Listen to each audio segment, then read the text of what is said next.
Hai, saya Suraya. Saya dari Lunas Kedah. Saya menggunakan Proton Juara untuk berniaga dan juga bersantai bersama keluarga.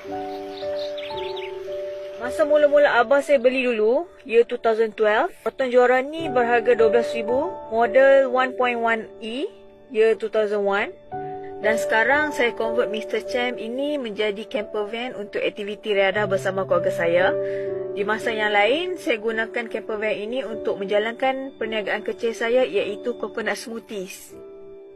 Kerja-kerja pembikinan ni saya buat bersama abah saya. Mengambil masa selama seminggu. Kami bertukus lumus menyiapkan camper van ni tapi masih belum siap sepenuhnya lagi. Pada mulanya saya mendapat idea daripada ayah saya.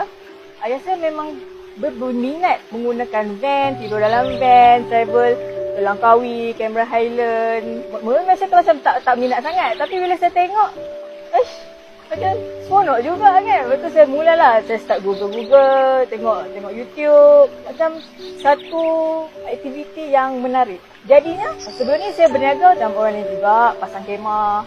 Jadinya, bila saya tengok, ayah saya selalu macam guna barang-barang yang portable sebab dia selalu travel. Jadinya kenapa saya tak gunakan van ni sebagai medium untuk saya berniaga dan untuk bersantai jugalah. Daripada situlah saya Google, saya research jenis-jenis food truck, food van. Jadi saya ada terjumpa satu food van daripada Tokyo, Motoya Espresso Express tak silap saya. Dia menggunakan van yang macam Juara. Jadi daripada situ saya mendapat ilham, kenapa saya tak try buat dekat dalam Proton Juara yang saya gunakan ni. Cuma yang ni kita buat dalam van, keadaan yang kecil tapi kita boleh pelbagaikan dia punya ruang.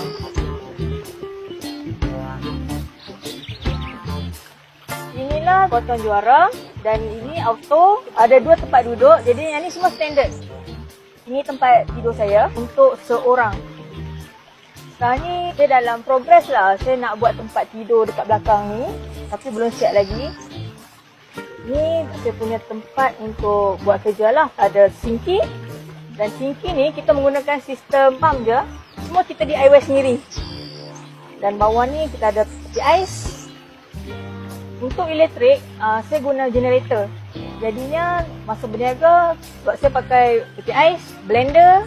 Jadi kalau travel pun, saya akan bawa generator juga. Kalau berhenti kat mana-mana, boleh pasang kipas, peti ais. Untuk storage, kita ada 2 drawer ni untuk letak barang-barang.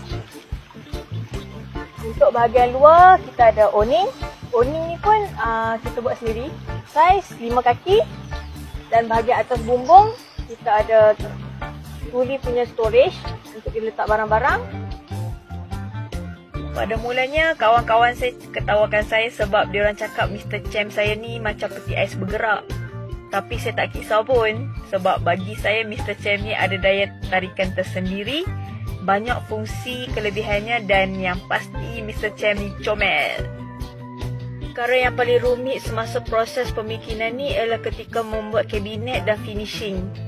Kita harus betul-betul teliti untuk mendapat ukuran yang tepat dan hasil yang kemas. Kepada wanita-wanita yang berminat untuk menceburi bidang camper van ini, jangan takut untuk melibatkan diri dalam dunia camper kerana ianya satu aktiviti yang sangat menyeronokkan dan selamat. Selain daripada menjimatkan kos, ia dapat menguatkan jati diri serta meningkatkan daya kreativiti seseorang. Setiap apa pun cabaran yang kita harungi, kita perlu memaksa diri untuk menjalani proses refleksi dan berfikir. Ini membantu kita memulakan setiap tugasan dan perjalanan yang baik. Terima kasih Mr. Chem, menjadikan van life saya sangat bermakna untuk kami sekeluarga.